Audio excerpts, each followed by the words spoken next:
Assalamualaikum pelajar cerdas, ketemu lagi di channel Ibu Orin OTW. Pada video Ibu yang sebelumnya, kita telah mempelajari perkembangbiakan tumbuhan secara generatif ya. Selain berkembang biak secara generatif, tumbuhan juga bisa berkembang biak secara vegetatif. Hari ini kita akan belajar perkembangbiakan tumbuhan secara vegetatif. Ayo kita simak video berikut ini. Pernahkah kamu mengamati tanaman cocor bebek? Apakah Nana Ibu tahu bagaimana proses perkembangbiakan pada cocor bebek? Untuk mengetahui jawabannya, ayo kita cari tahu bersama. Perkembangbiakan secara vegetatif adalah perkembangbiakan yang dilakukan tanpa melalui perkawinan, yaitu dengan cara menggunakan bagian tubuh induknya. Berikut perkembangbiakan tumbuhan vegetatif secara alami. 1. Membelah diri atau pembelahan. Membelah diri merupakan perkembangbiakan dengan cara membelah sel induk menjadi 2 atau lebih sel anak. Sel anak akan segera memisahkan diri dari tumbuhan induknya, serta ada yang masih menempel pada tumbuhan induknya. Setiap sel anak yang dihasilkan akan menjadi individu baru. Contoh perkembangbiakan dengan cara membelah diri adalah volvox.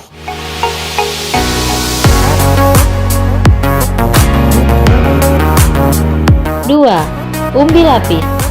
Umbi lapis merupakan lapisan daun berdaging dan memiliki fungsi sebagai makanan cadangan. Bagian tanaman yang ada di dalam tanah akan membengkak karena menyimpan cadangan makanan. Di tengah umbi lapis terdapat tunas. Tunas yang terbentuk disebut siung. Siung yang dipelihara akan menghasilkan umbi baru yang lebih banyak. Pada bagian atas umbi akan tumbuh daun dan bagian bawah akan tumbuh akar serabut yang membentuk cakram. Dan tunas akan tumbuh di antara daun dan cakram. Contoh perkembangbiakan dengan cara umbi lapis adalah bawang merah, bawang putih, bunga tulip, dan bakung. 3. Umbi akar. Umbi akar merupakan bagian akar yang membesar karena berfungsi sebagai tempat cadangan makanan. Jika umbi akar ditanam bersama dengan pangkal batangnya, maka pada pangkal batang tersebut akan tumbuh tunas. Tunas tersebut merupakan tumbuhan baru. Contoh perkembangbiakan dengan cara umbi akar adalah dahlia, wortel, lobak, dan singkong. 4. Umbi batang. Umbi batang adalah batang yang tumbuh di dalam tanah dan ujung batangnya akan menggembung dan membentuk umbi. Umbi tersebut digunakan sebagai tempat penyimpanan cadangan makanan yang mengandung karbohidrat. Jika umbi ditanam, tunas dapat tumbuh dan menjadi tanaman baru. Contoh perkembangbiakan secara umbi batang adalah ubi jalar dan kentang. 5. Geragi atau stolon. Geragi adalah batang yang tumbuh dan menjalar di permukaan tanah. Pada ruas-ruas batang terdapat akar yang akan tumbuh menjadi tunas baru. Tunas baru terbentuk tidak tergantung pada induknya. Geragi dapat tumbuh di atas maupun di dalam tanah. Contoh tumbuhan di atas tanah adalah semanggi, stroberi, dan pegegan. Sedangkan contoh di dalam tanah adalah tumbuhan rumput teki. 6. Tunas. Tunas adalah kuncup yang tumbuh pada ujung batang atau ketiak daun. Tumbuhan dapat dikatakan berkembang biak dengan cara tunas apabila tunas dari tumbuhan induk menjadi tumbuhan baru. Contoh perkembangbiakan secara tunas adalah bambu dan pisang. 7. Tunas daun. Tunas daun disebut juga tunas adventif. Pada tepi daun terdapat tunas yang dapat tumbuh apabila diletakkan di tanah gembur. Contoh perkembangbiakan dengan cara tunas daun adalah cocor bebek dan begonia. 8. Spora. Spora adalah inti sel yang berubah fungsi menjadi alat perkembangbiakan. Spora terletak di dalam kotak spora atau spongarium yang berkumpul di dalam kotak spora atau sorus. Sorus terletak di bagian tepi bawah daun berupa bintik kecoklatan. Jika spongarium pecah, maka spora akan keluar dan jatuh di tempat yang cocok. Maka spora tersebut akan tumbuh dan berkembang menjadi tumbuhan baru. Daun yang dapat menghasilkan spora disebut daun fertil atau subur. Contoh perkembangbiakan dengan cara spora adalah tumbuhan paku. 9. Rizoma atau akar tinggal. Rizoma adalah bagian batang yang tumbuh menjalar di dalam tanah. Akar tinggal berfungsi untuk menumbuhkan tunas baru. Contoh perkembangbiakan dengan cara rizoma adalah kunyit, temulawak, jahe, alang-alang, dan lengkuas.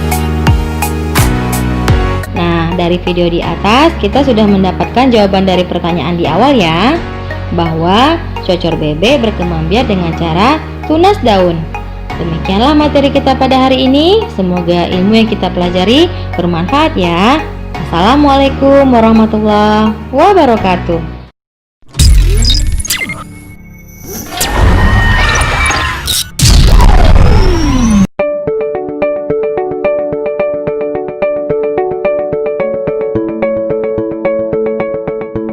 Assalamualaikum pelajar cerdas, ketemu lagi di channel Ibu Orin OTW. Hari ini kita akan belajar perkembangbiakan tumbuhan secara vegetatif buatan. Perhatikan gambar berikut. Gambar tersebut adalah pohon mangga yang memiliki banyak buah.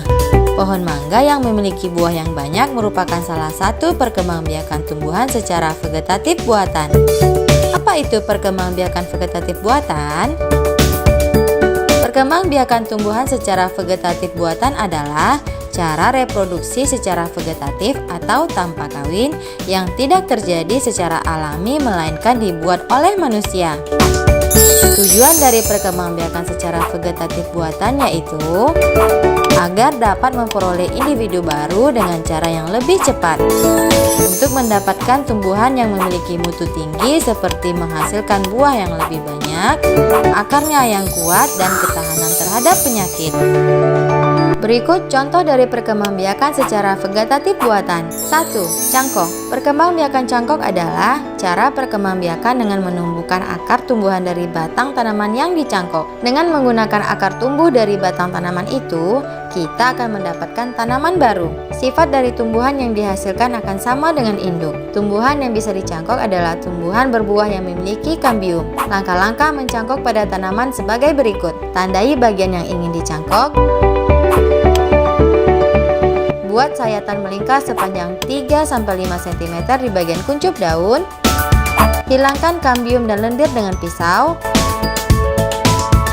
Kemudian keringkan selama 2-5 hari. Tutup bekas sayatan dengan plastik berlubang atau sabut kelapa. Selama ditutup, sirami secara teratur bagian yang dibungkus tadi hingga akarnya tumbuh cukup banyak. Jika sudah tumbuh banyak akar, buka pembungkusnya. Tumbuhan yang bisa dicangkok adalah jambu air, mangga, alpukat, sawo, rambutan, dan lain-lain. 2. Stek. Stek adalah cara perkembangbiakan tumbuhan yang berasal dari akar tumbuh dari batang yang ditanam. Jadi, batang tanaman langsung ditanam atau ditancapkan di tanah. Langkah-langkah menyetek pada tanaman sebagai berikut.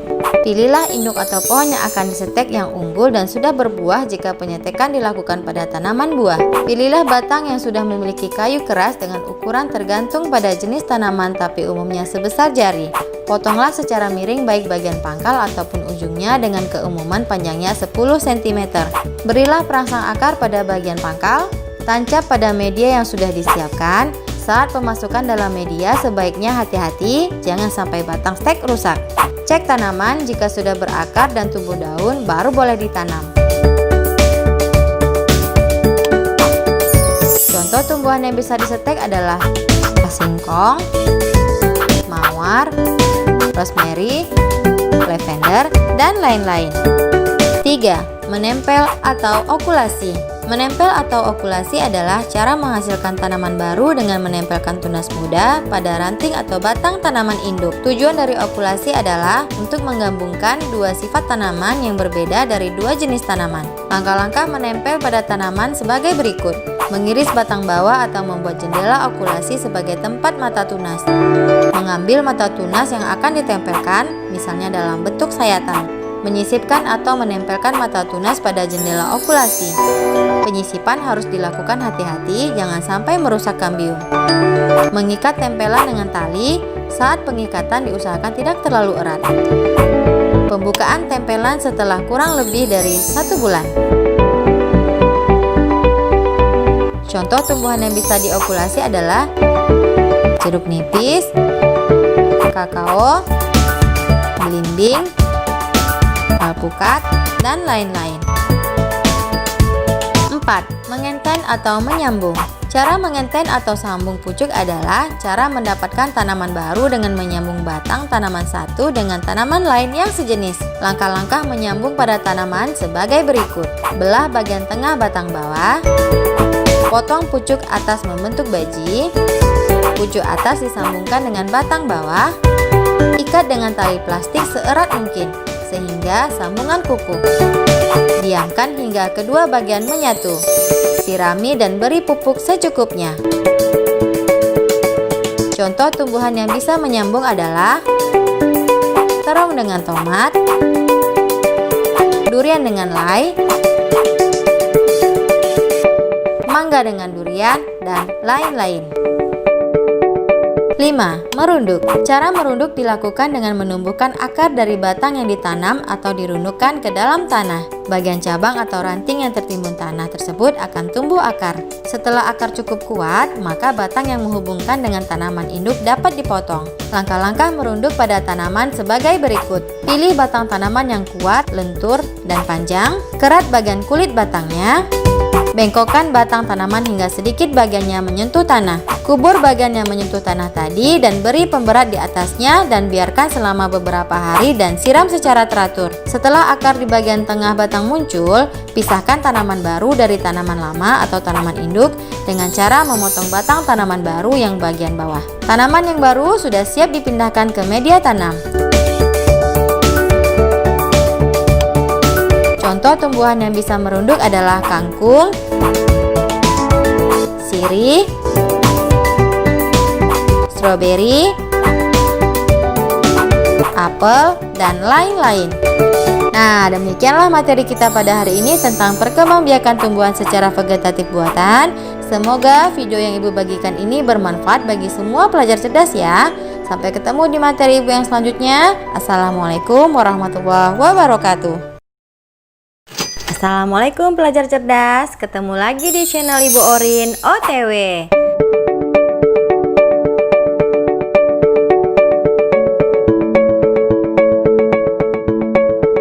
Hari ini kita akan belajar sejarah penemuan televisi. Kelas 6, tema 3, subtema 2, pembelajaran kelima. Apakah kamu suka menonton televisi? Apa acara favoritmu? Tahukah kamu bagaimana televisi ditemukan? Televisi pertama ditemukan pada tahun 1926 oleh John Logie Baird. Baird adalah ilmuwan yang lahir pada tanggal 13 Agustus di Skotlandia. Televisi merupakan salah satu media telekomunikasi yang digunakan untuk menyebarkan informasi berupa gambar dan suara. Kata televisi berasal dari bahasa Yunani. Tele artinya jauh dan visio artinya penglihatan. Jadi, televisi diartikan sebagai alat komunikasi jarak jauh yang menggunakan media visual atau penglihatan. Televisi mengubah gelombang elektromagnetik menjadi sinyal elektronik dan magnetik. Gelombang elektromagnetik merupakan gelombang yang terdiri atas medan magnet dan medan listrik. Gelombang tersebut sangat istimewa karena dapat merambat, dipantulkan, dan dibiaskan tanpa media perantara. Hal ini dikarenakan televisi merupakan produk sebuah kamera yang diubah menjadi sinyal gelombang elektromagnetik. Elektromagnetik akan diubah oleh pemancar ke pesawat televisi. Sinyal yang dipancarkan oleh pemancar kemudian diubah oleh pesawat televisi menjadi objek gambar yang utuh. Teknologi yang digunakan pada televisi modern berbeda jauh dari televisi saat pertama kali ditemukan, meskipun memiliki prinsip dasar yang hampir sama. Penasaran dengan bentuk awal televisi pertama dan perkembangannya? Yuk kita cari tahu. 1. Televisi pertama tahun 1926. Televisi pertama yang diperkenalkan oleh John Logie Baird kepada masyarakat bentuknya bukanlah kotak minimalis seperti yang kita kenal sekarang, melainkan terdiri atas banyak lempengan, tabung, dan kabel yang tidak teratur. 2. Televisi tahun 1940-an. Setelah Perang Dunia Kedua berakhir di tahun 1940-an, televisi mulai mengambil alih perhatian masyarakat dan menggantikan radio menjadi menonton televisi. 3. Televisi tahun 1950-an. Pada akhir tahun 1950, sebagian besar orang di dunia sudah mulai memiliki televisi di rumah. Kala itu kebanyakan orang menggunakan televisi hitam putih, meskipun sebenarnya televisi berwarna sudah ada. Di Amerika, televisi berwarna ada sejak tahun 1954, tetapi belum ada siaran televisi yang dapat menayangkan gambar berwarna. Baru pada tahun 1966, siaran televisi sepenuhnya berwarna. 4. Televisi tahun 1967-an. Pada tahun 1967, kepopuleran televisi berwarna mulai mengalahkan televisi hitam putih. Oleh karena itu, siaran televisi berwarna pun terus bertambah. Di era yang bersamaan, tepatnya di tahun 1962, TVRI hadir sebagai stasiun televisi pertama di Indonesia. 5. Televisi tahun 1970-an. Pada tahun 1970-an, televisi semakin mengukuhkan diri sebagai sarana hiburan dengan diperkenalkannya teknologi VCR atau video cassette recorder. Teknologi ini memungkinkan untuk merekam siaran televisi untuk pertama kalinya. 6. Televisi tahun 1980-an. Pada tahun 1980-an, TV kabel atau saluran TV berbayar populer di berbagai belahan dunia. RCTI jadi saluran televisi kabel pertama yang menggunakan dekoder di Indonesia. Mereka mulai beroperasi sejak tahun 1989 hingga tahun 1991. Lalu akhirnya menjadi salah satu stasiun TV nasional. 7. Televisi tahun 1990-an awal. Pilihan televisi di tahun 1990-an sangat beragam. Televisi yang mengadopsi teknologi CRT atau cathode ray tubes untuk menampilkan gambar di layarnya. 8.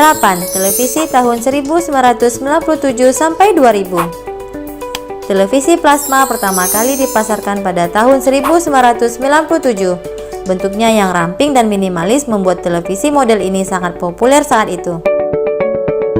9. Televisi tahun 2000 sampai 2007. Televisi LED berbasis DLP HDTV pertama diproduksi pada tahun 2006. Teknologi DLP menggunakan cermin yang terbuat dari aluminium untuk memantulkan cahaya dan menghasilkan gambar. 10. Televisi tahun 2007 sampai 2016. Di tahun 2007, Apple meluncurkan Apple TV. Televisi ini dapat dihubungkan dengan iTunes, program TV, film, video YouTube, dan masih banyak lagi. Berbagai teknologi tersebut merupakan cikal bakal dari Smart TV yang sudah banyak beredar saat ini. 11. Televisi tahun 2016 hingga kini. Kamu bisa menemukan teknologi terkini pada televisi zaman sekarang, termasuk teknologi 3D dan teknologi layar cekung atau TV curve yang semakin populer belakangan ini. Selain dapat menghasilkan gambar yang sangat jernih, televisi berteknologi 3D dan berlayar cekung dapat menampilkan gambar yang sangat nyata pada layar televisi. Nah, begitulah perkembangan TV dari masa ke masa. Seiring dengan kemajuan teknologi, perkembangan televisi kian pesat dan menuruti permintaan konsumen yang semakin tinggi. Demikianlah materi kita pada hari ini tentang sejarah penemuan televisi. Semoga video yang Ibu bagikan ini bermanfaat bagi semua pelajar cerdas ya. Sampai ketemu lagi di materi Ibu yang selanjutnya. Assalamualaikum warahmatullahi wabarakatuh.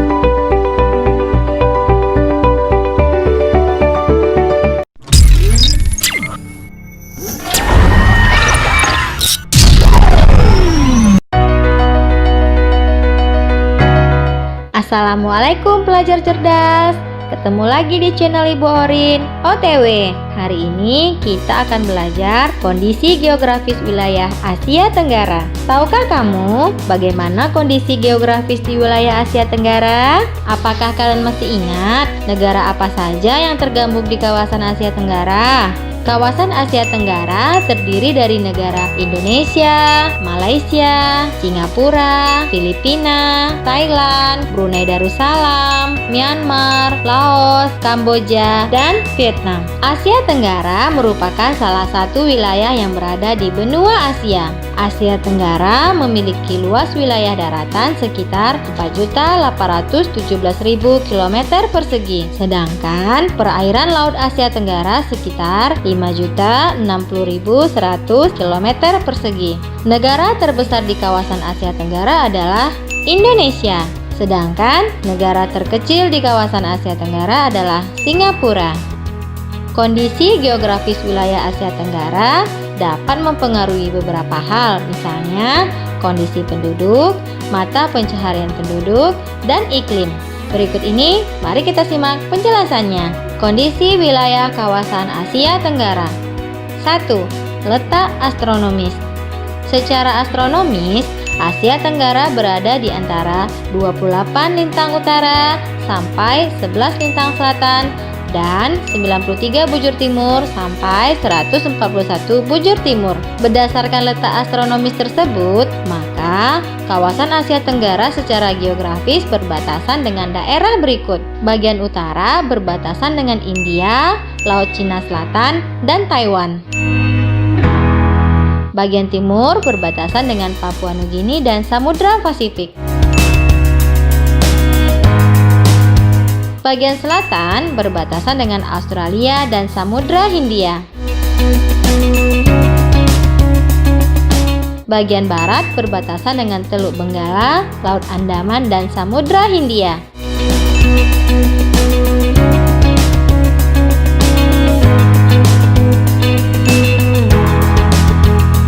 Dua, letak geografis. Berdasarkan letak geografis, Asia Tenggara berada di antara dua benua, yaitu benua Asia di utara dan benua Australia di selatan, serta di antara dua samudra, yaitu Samudra Hindia di barat dan Samudra Pasifik di timur. Dampak dari letak geografis ini adalah memiliki dua musim, yaitu musim hujan dan musim kemarau.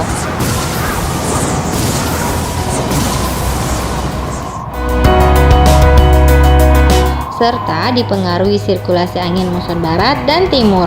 Angin muson barat yang bertiup pada bulan Oktober sampai bulan April. Angin muson barat bersifat basah dan banyak menghasilkan hujan. Sedangkan angin muson timur merupakan angin yang bertiup mulai dari bulan April sampai bulan Oktober. Angin tersebut bersifat kering karena membawa massa udara kering. Dampaknya terjadi pada musim kemarau.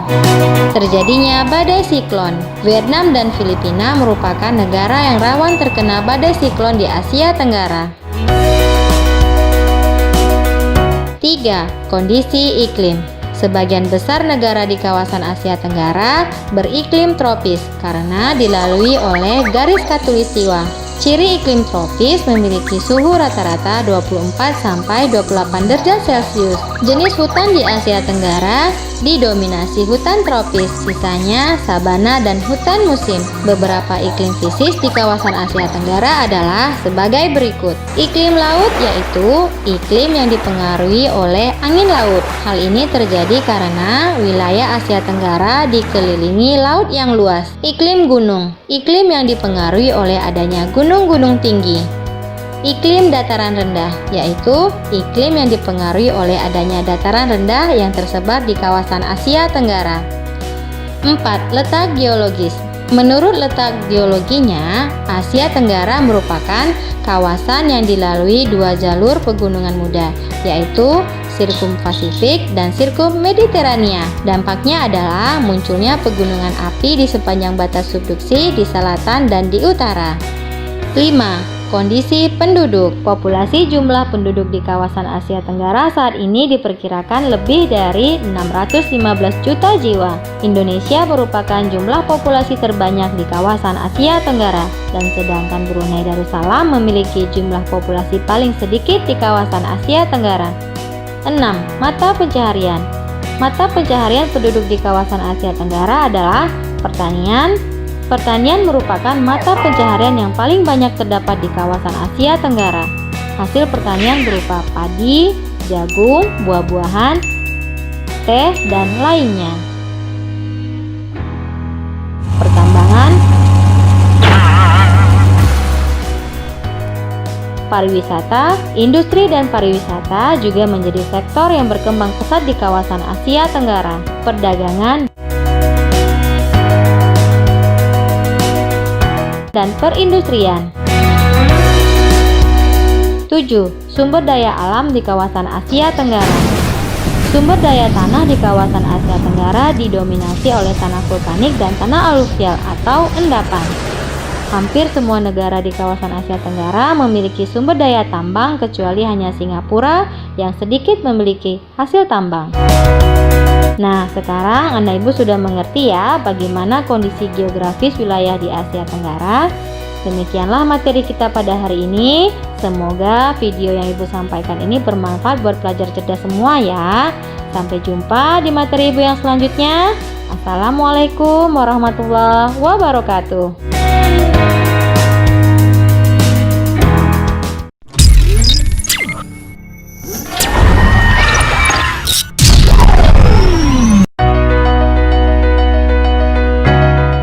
Assalamualaikum pelajar cerdas.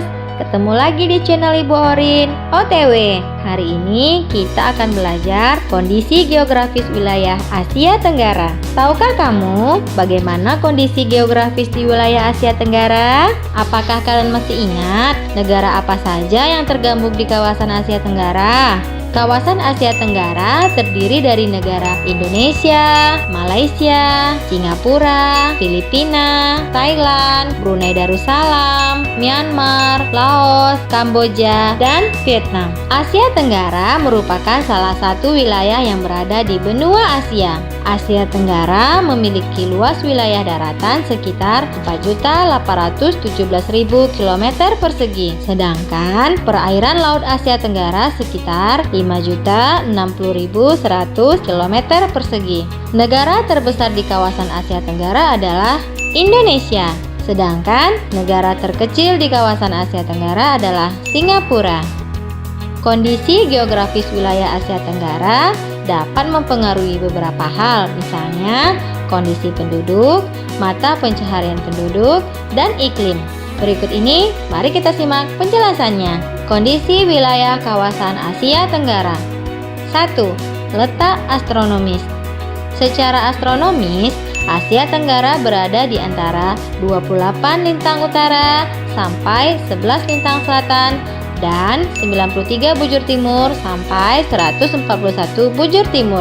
Berdasarkan letak astronomis tersebut, maka kawasan Asia Tenggara secara geografis berbatasan dengan daerah berikut. Bagian utara berbatasan dengan India, Laut Cina Selatan, dan Taiwan. Bagian timur berbatasan dengan Papua Nugini dan Samudra Pasifik. Bagian selatan berbatasan dengan Australia dan Samudra Hindia. Bagian barat berbatasan dengan Teluk Benggala, Laut Andaman, dan Samudra Hindia.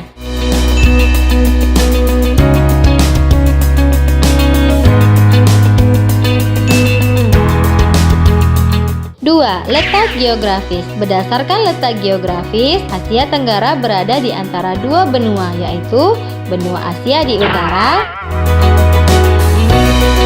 dan benua Australia di selatan, serta di antara dua samudra, yaitu Samudra Hindia di barat dan Samudra Pasifik di timur. Dampak dari letak geografis ini adalah memiliki dua musim, yaitu musim hujan dan musim kemarau.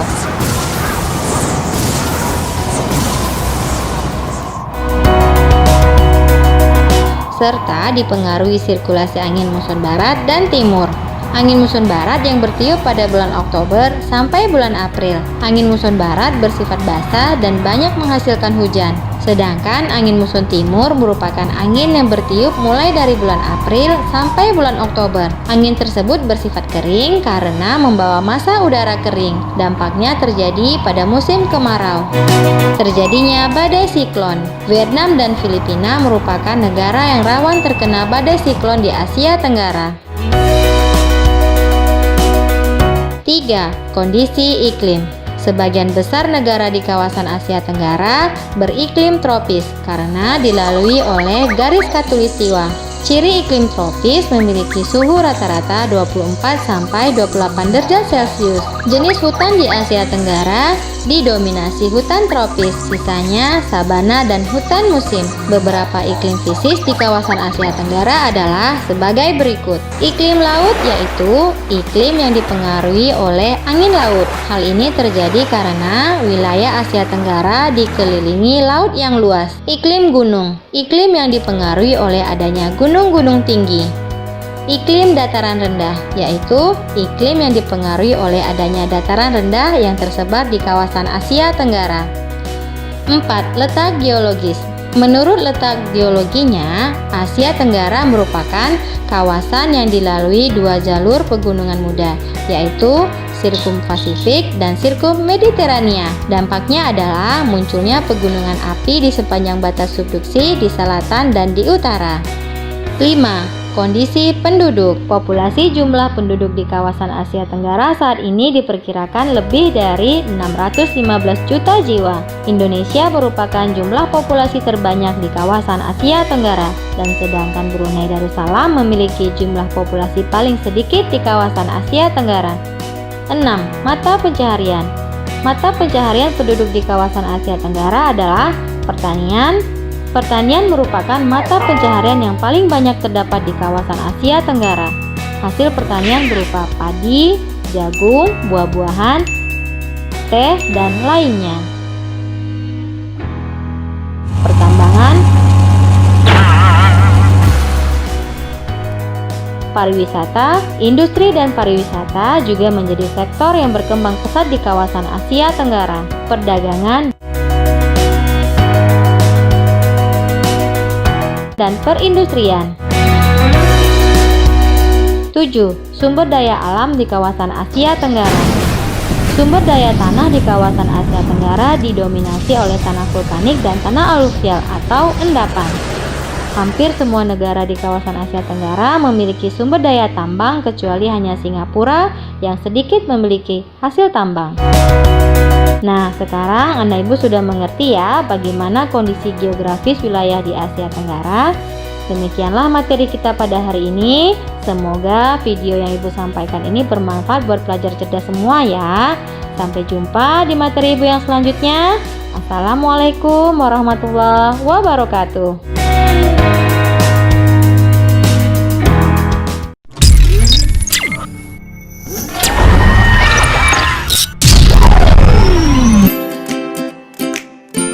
Assalamualaikum pelajar cerdas, ketemu lagi di channel Ibu Orin OTW.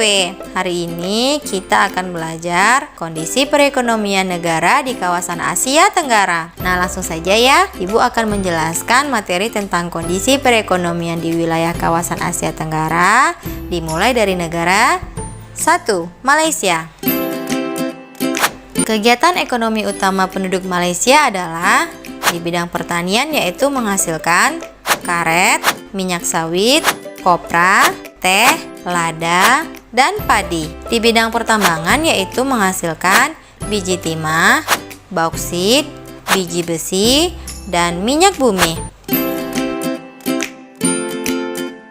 Di bidang perindustrian yaitu menghasilkan elektronik, baja, karet, dan plastik. Malaysia merupakan negara penghasil timah terbesar di dunia.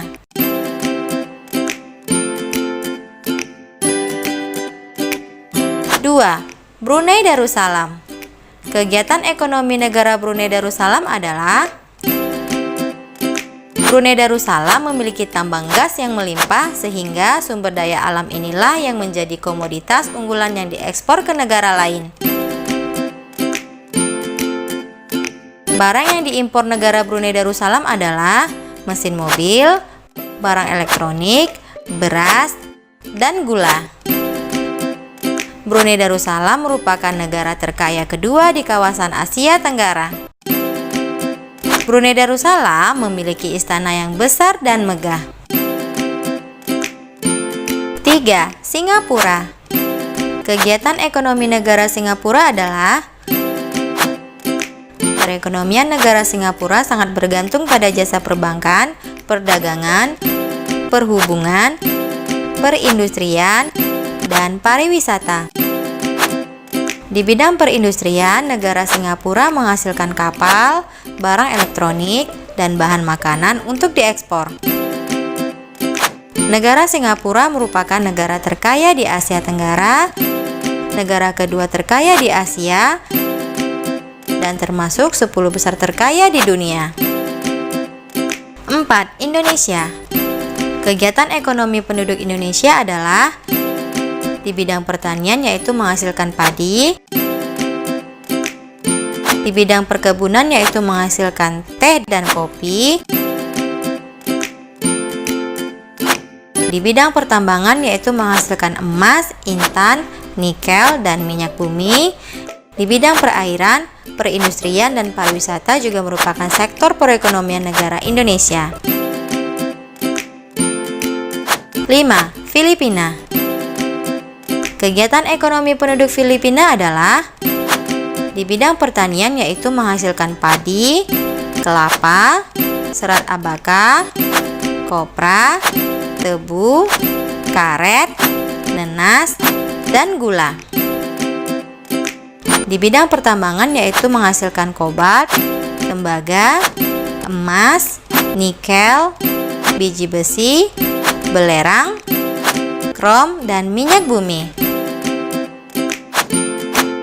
Di negara Filipina terdapat Balai Penelitian Padi Internasional.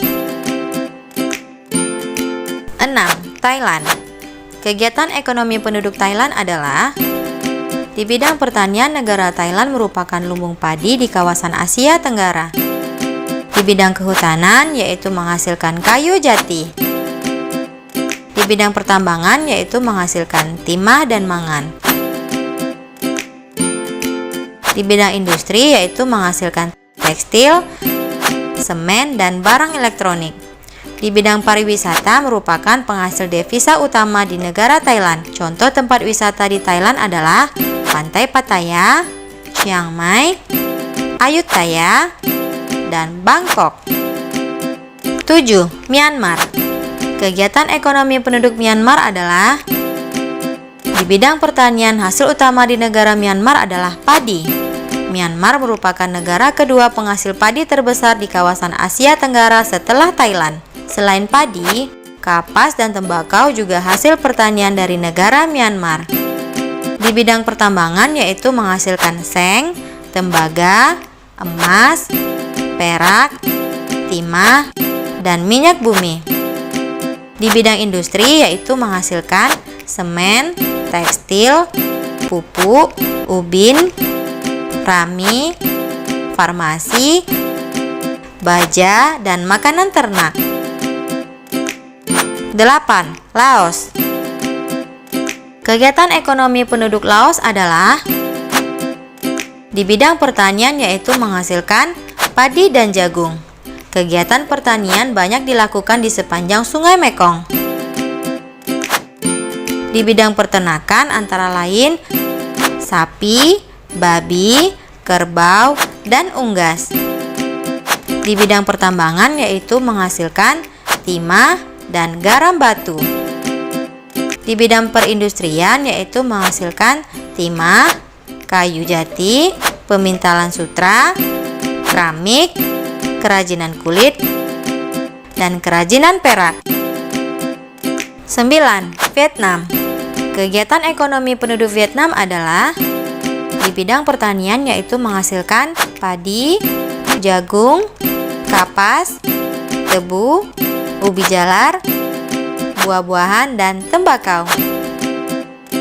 Di bidang pertambangan, yaitu menghasilkan emas, biji besi, timah, gamping, fosfat, dan seng. Di bidang industri, yaitu menghasilkan kapal, mesin, semen, kertas, dan kimia. 10. Kamboja. Kegiatan ekonomi penduduk Kamboja adalah di bidang pertanian, yaitu menghasilkan padi dan karet. Daerah pertanian terdapat di sepanjang Sungai Mekong dan di sekitar Danau Tonle Sap. Di bidang pertambangan yaitu menghasilkan biji besi, emas, tembaga, dan batu bara. Di bidang industri yaitu menghasilkan tekstil, pengolahan kayu, kertas, semen, dan penggilingan padi. Nah, demikianlah materi kita pada hari ini tentang kondisi perekonomian di wilayah kawasan Asia Tenggara. Semoga video yang Ibu bagikan ini lebih memudahkan pelajar cerdas dalam memahami pelajarannya. Selamat belajar dan sampai ketemu lagi di materi pelajaran selanjutnya. See you, bye-bye. Assalamualaikum warahmatullahi wabarakatuh.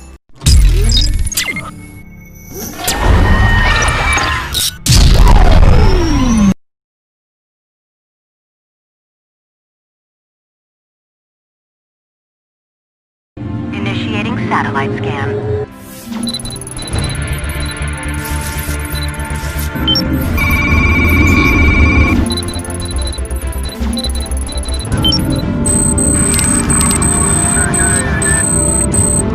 Satellite coming down in 3, 2, 1.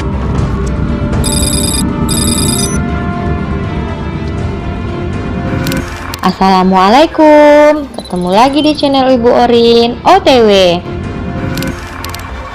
Hari ini kita akan belajar tentang ASEAN. Mengenal ASEAN. ASEAN merupakan singkatan dari Association of Southeast Asian Nations, adalah sebuah organisasi geopolitik dan ekonomi yang didirikan oleh negara-negara di kawasan Asia Tenggara.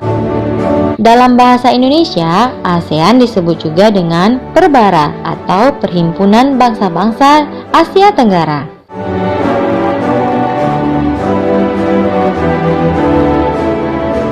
Negara di Asia Tenggara umumnya memiliki kondisi geografis yang sama. Nah, persamaan inilah yang mendorong terbentuknya ASEAN. Landasan kesepakatan pembentukan ASEAN adalah ditandatanganinya Deklarasi Bangkok pada tanggal 8 Agustus 1967 oleh 5 utusan negara pendiri ASEAN. Berikut negara-negara pendiri ASEAN dan tokoh yang menandatangani Deklarasi Bangkok. Indonesia diwakili oleh Adam Malik selaku Menteri Luar Negeri.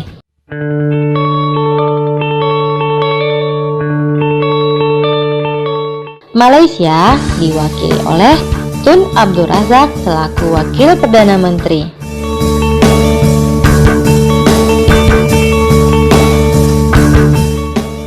Singapura diwakili oleh S. Rajaratnam selaku Menteri Luar Negeri.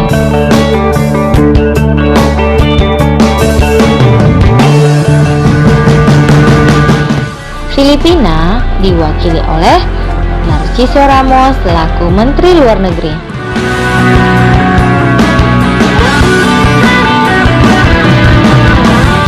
Thailand diwakili oleh Kanat Koman selaku Menteri Luar Negeri. Seiring waktu, semakin banyak negara di kawasan Asia Tenggara yang bergabung dengan ASEAN. Saat ini ada 10 negara yang menjadi anggota ASEAN. Berikut ini negara-negara anggota ASEAN yang diurutkan berdasarkan waktu bergabungnya. Pada tanggal 8 Agustus 1967, Indonesia, Malaysia, Singapura, Filipina, dan Thailand merupakan negara pembentuk ASEAN. Tanggal 7 Januari 1984, Brunei Darussalam bergabung menjadi anggota ASEAN. Tanggal 28 Juli 1995, Vietnam juga bergabung menjadi anggota ASEAN. Tanggal 23 Juli 1997, Laos dan Myanmar serentak bergabung menjadi anggota ASEAN. Dan 30 April 1999, negara Kamboja merupakan negara terakhir yang bergabung menjadi anggota ASEAN. Tujuan berdirinya ASEAN diambil dari isi Deklarasi Bangkok yang kemudian disebut dengan Deklarasi ASEAN. 1. Mempercepat pertumbuhan kemajuan sosial dan perkembangan kebudayaan. 2. Memelihara perdamaian dan stabilitas regional.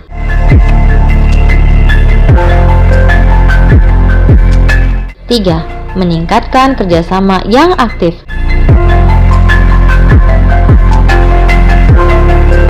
4.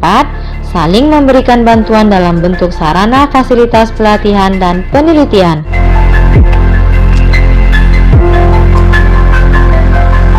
Lima, bekerja sama lebih efektif dalam bidang pertanian, industri, dan perkembangan perdagangan.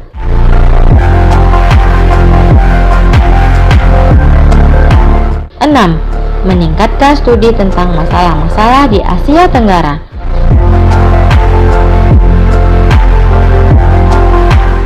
Tujuh, memelihara kerjasama yang erat dan bermanfaat dengan berbagai organisasi internasional dan regional.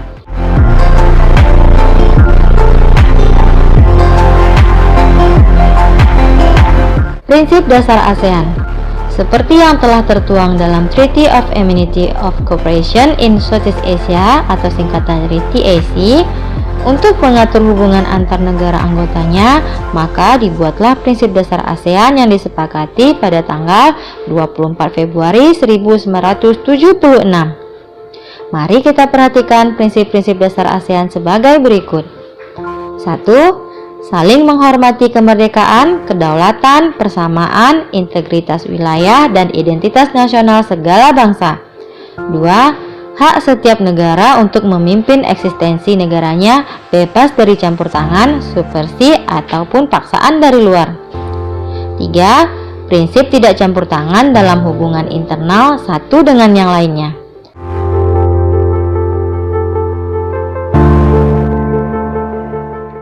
4. Penolakan terhadap ancaman atau penggunaan kekuasaan.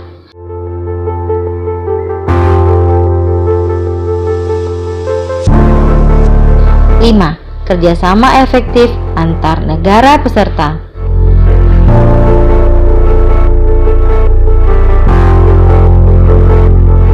Kondisi sosial budaya negara-negara ASEAN. Masyarakat di negara ASEAN memiliki kehidupan sosial budaya yang unik. Setiap negara ASEAN kaya akan kebudayaan yang khas. Untuk itu, ayo kita simak penjelasan tentang kondisi sosial budaya negara-negara ASEAN berikut ini. 1. Indonesia.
Malaysia.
Tiga, Singapura.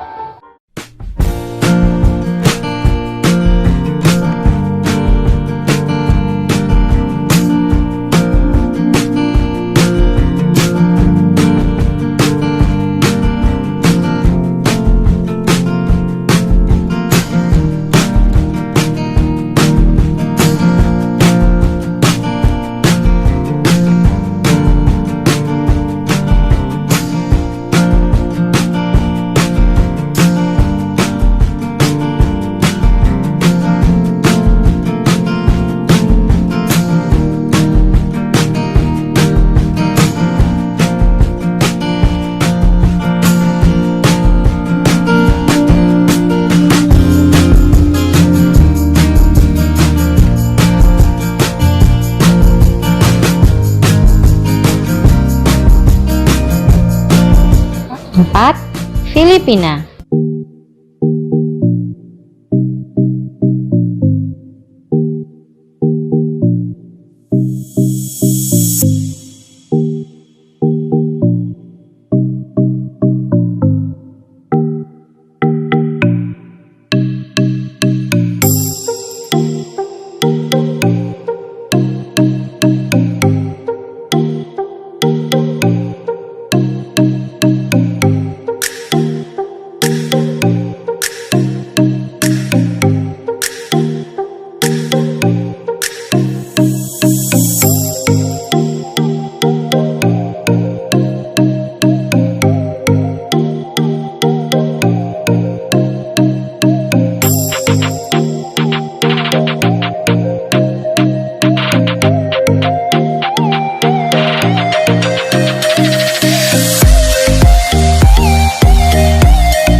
Lima, Thailand.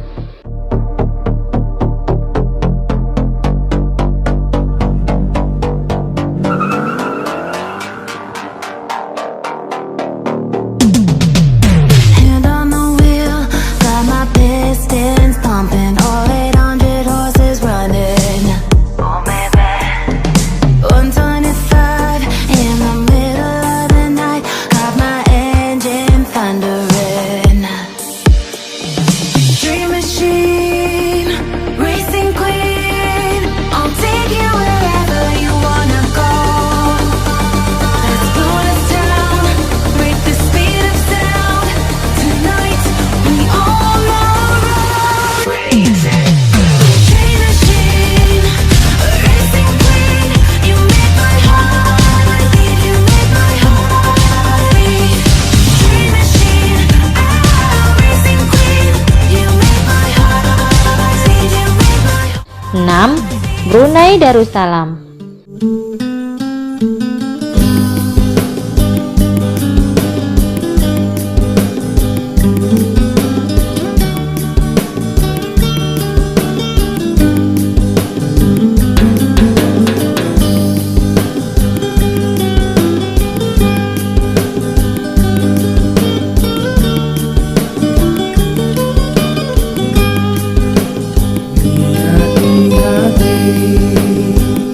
Ingin selalu menyayangi dirimu, namun yang ku sayang telah hilang dari pandanganku. Niat di hati ingin selalu mencintai dirimu, tapi yang ku cinta 7. Vietnam. Flashing behind me. Dream machine, racing queen, you make my heart beat, you make my heart beat.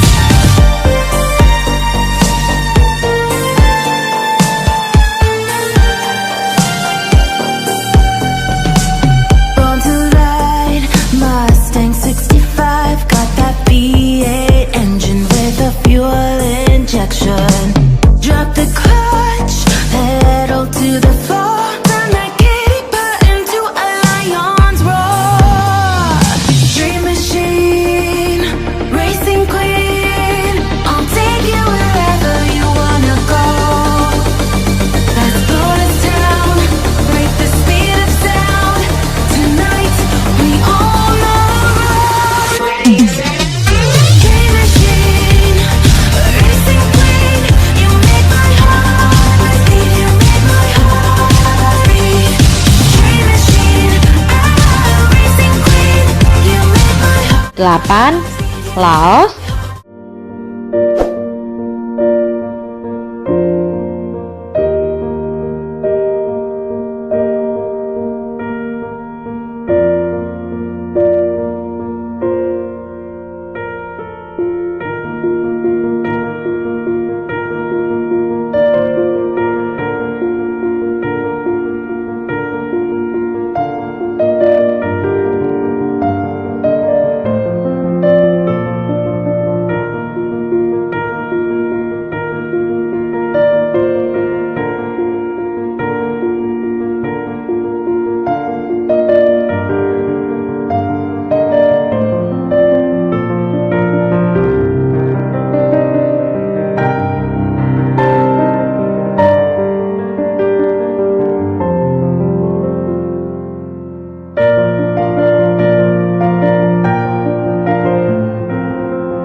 9.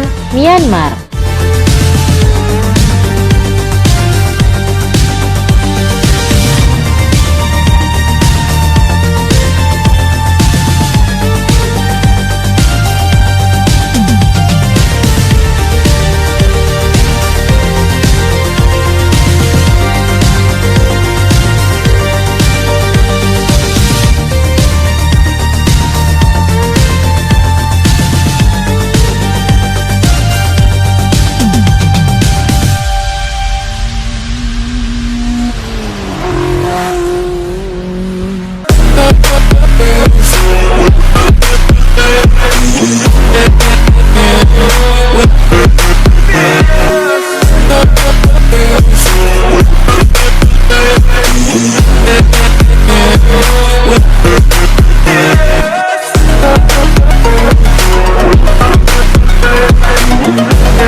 10.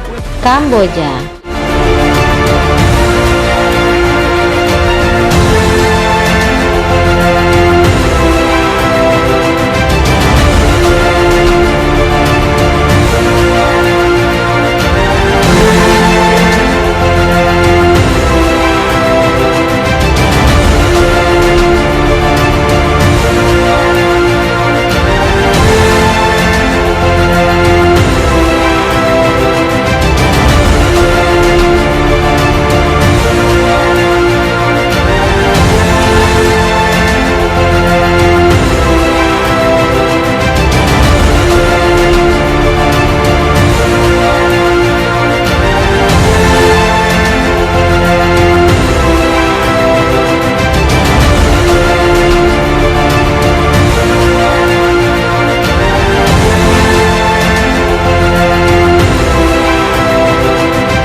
'Nah, demikianlah materi kita pada hari ini. Semoga apa yang Ibu sampaikan bermanfaat untuk kita semua ya.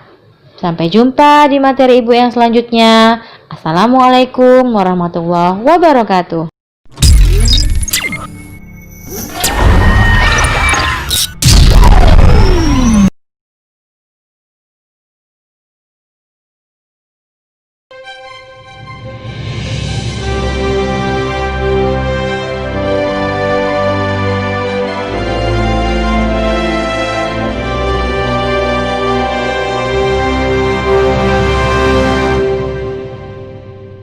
Assalamualaikum, hai, ketemu lagi di channel Bu Orin OTW. Perkembangbiakan pada tumbuhan dibedakan menjadi dua, yaitu generatif dan vegetatif. Hari ini kita akan belajar perkembangbiakan tumbuhan secara generatif. Perkembangbiakan generatif disebut juga perkembangbiakan secara kawin. Alat perkembangbiakan generatif pada tumbuhan berupa bunga dan biji. Sebelum kita memulai pembelajaran mengenai perkembangbiakan secara generatif, Ibu ingin menjelaskan bagian-bagian bunga terlebih dahulu ya. 1. Mahkota bunga. Bagian bunga yang mempunyai warna, bentuk, dan bau yang bermacam-macam. Mahkota bunga ini berfungsi sebagai perhiasan bunga untuk menarik serangga agar membantu penyerbukan. 2. Benang sari. Benang sari merupakan alat kelamin jantan yang berfungsi sebagai alat perkembangbiakan. Benang sari terdiri atas tangkai sari dan kepala sari. Di dalam kepala sari terdapat kotak sari yang berisi serbuk sari.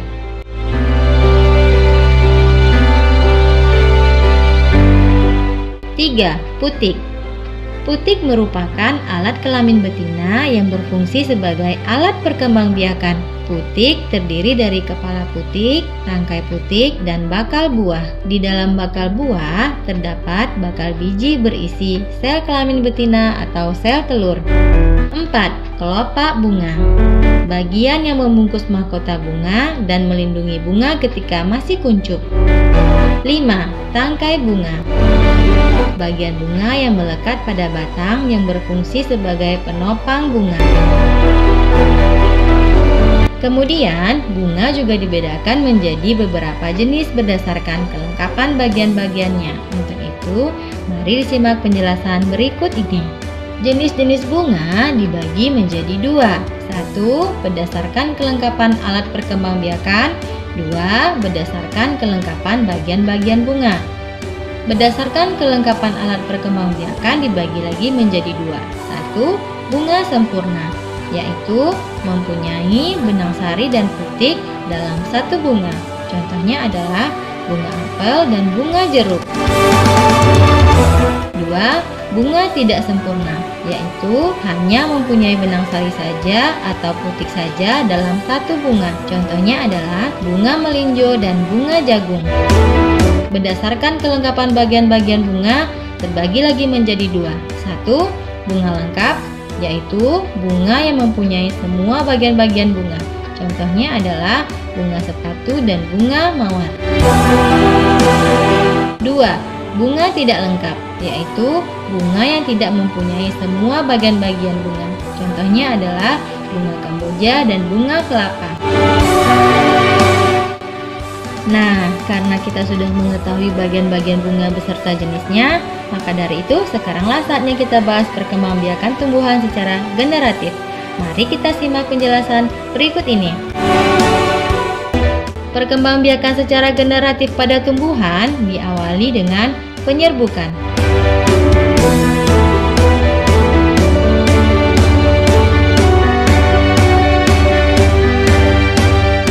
Penyerbukan adalah peristiwa menempelnya serbuk sari di kepala putih.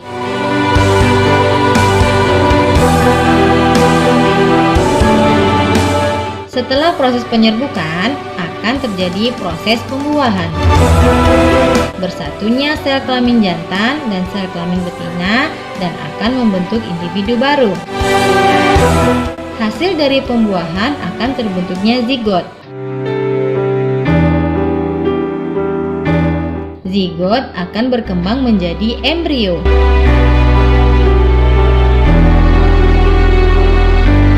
Selanjutnya akan menjadi biji.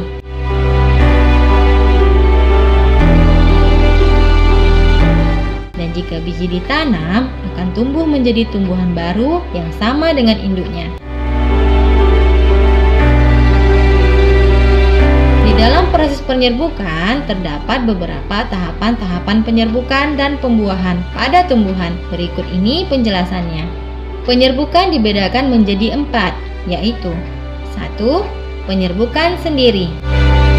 Serbuk sari akan jatuh di kepala putik pada bunga yang sama. 2. Penyerbukan tetangga.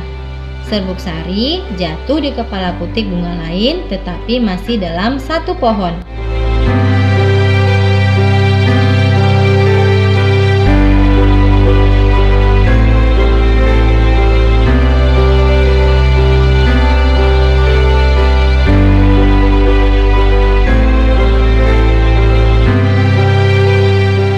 3. Penyerbukan silang. Serbuk sari jatuh di kepala putik bunga lain dari tumbuhan sejenis tetapi berbeda pohon.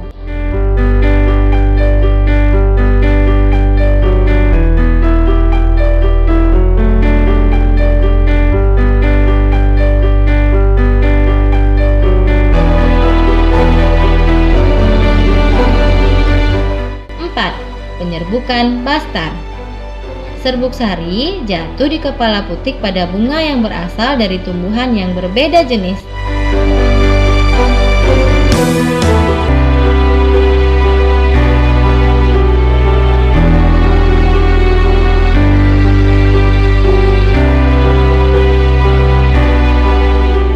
Selanjutnya, penjelasan mengenai cara penyerbukan pada tumbuhan. Ayo anak-anak kita pelajari bersama. 1. Anemogami merupakan penyerbukan dengan bantuan angin. Angin akan menerbangkan serbuk sari sehingga jatuh di kepala putik. 2. Entomogami merupakan penyerbukan dengan bantuan serangga. Pada saat serangga menghisap nektar pada bunga, serbuk sari yang menempel pada tubuh serangga akan jatuh ke kepala putik bunga lainnya.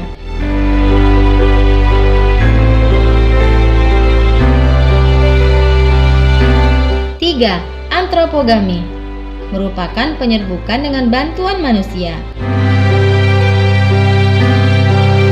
Penyerbukan ini dilakukan karena letak benang sari dan kepala putik tidak memungkinkan untuk terjadinya penyerbukan secara alami.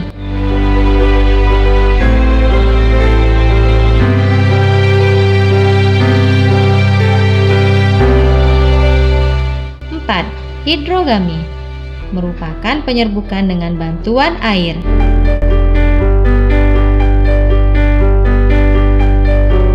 Aliran air dapat menghanyutkan serbuk sari sehingga membuatnya menempel di kepala putik. Penjelasan yang terakhir yaitu tentang manfaat perkembangbiakan secara generatif. 1. Tumbuhan dapat berumur lebih lama. 2. Tumbuhan baru yang dihasilkan memiliki akar yang kuat. 3. Biaya yang dikeluarkan untuk mengembangbiakan tumbuhan relatif murah. 4. Dapat menghasilkan varietas tumbuhan baru, yaitu dengan cara menyilangkan. Nah, berakhir sudah materi kita pada hari ini mengenai perkembangbiakan tumbuhan secara generatif. Semoga video ini bermanfaat ya. Sampai jumpa di materi ibu yang selanjutnya. Assalamualaikum warahmatullahi wabarakatuh.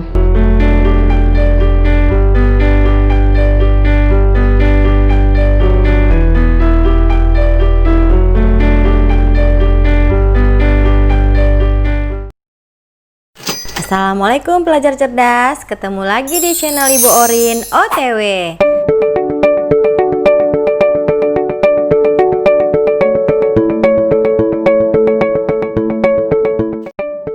Hari ini kita akan belajar rangkaian listrik kelas 6 tema 3 subtema 1 pembelajaran ke-1.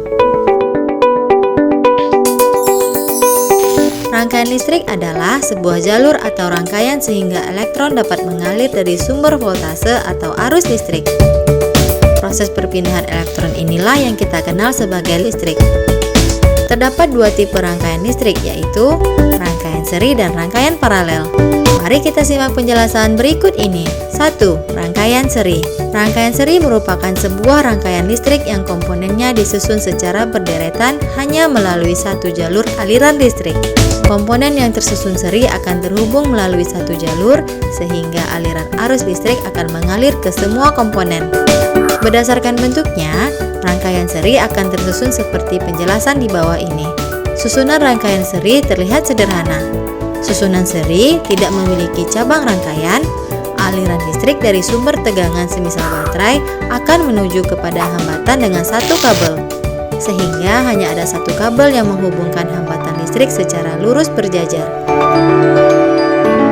Berdasarkan komponen yang dipakai pada rangkaian seri sebagai berikut.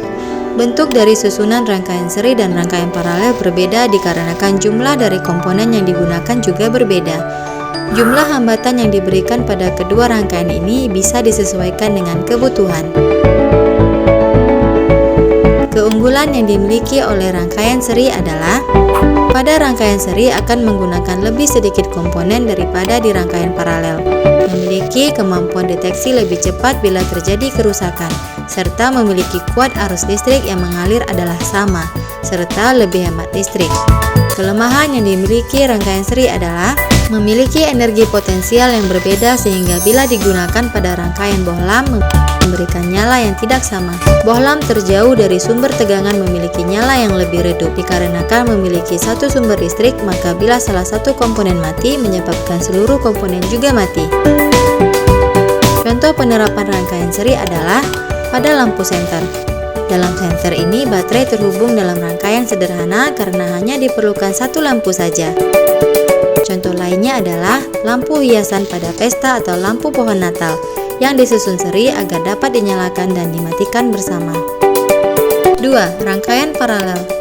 Rangkaian paralel merupakan sebuah rangkaian listrik yang komponennya disusun sejajar di mana terdapat lebih dari satu jalur listrik atau bercabang.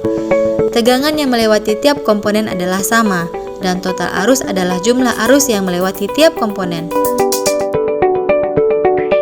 Berdasarkan bentuknya, rangkaian paralel akan tersusun seperti penjelasan di bawah ini. Rangkaian paralel lebih terlihat kompleks. Hal ini terjadi karena adanya percabangan pada rangkaian, sehingga tidak hanya akan terlihat satu kabel utuh saja, namun pada pembagian arah arus yang terjadi menuju hambatan yang letaknya tidak lagi dalam satu garis lurus seperti rangkaian seri. Berdasarkan komponen yang dipakai pada rangkaian paralel sebagai berikut. Rangkaian paralel menggunakan lebih banyak komponen, namun untuk rangkaian paralel memiliki komponen dengan jumlah yang lebih banyak, saklar yang lebih banyak daripada di rangkaian seri, serta kabel yang lebih panjang. Keunggulan yang dimiliki oleh rangkaian paralel adalah rangkaian paralel memiliki keunggulan bahwa bila satu hambatan berpengaruh, tidak akan membuat masalah di hambatan yang lain. Memiliki energi potensial yang sama pada setiap titik rangkaian. Bila digunakan pada pemasangan bohlam pada rangkaian, maka nyala bohlam tidak berbeda antara yang terdekat sampai yang terjauh dari sumber tegangan.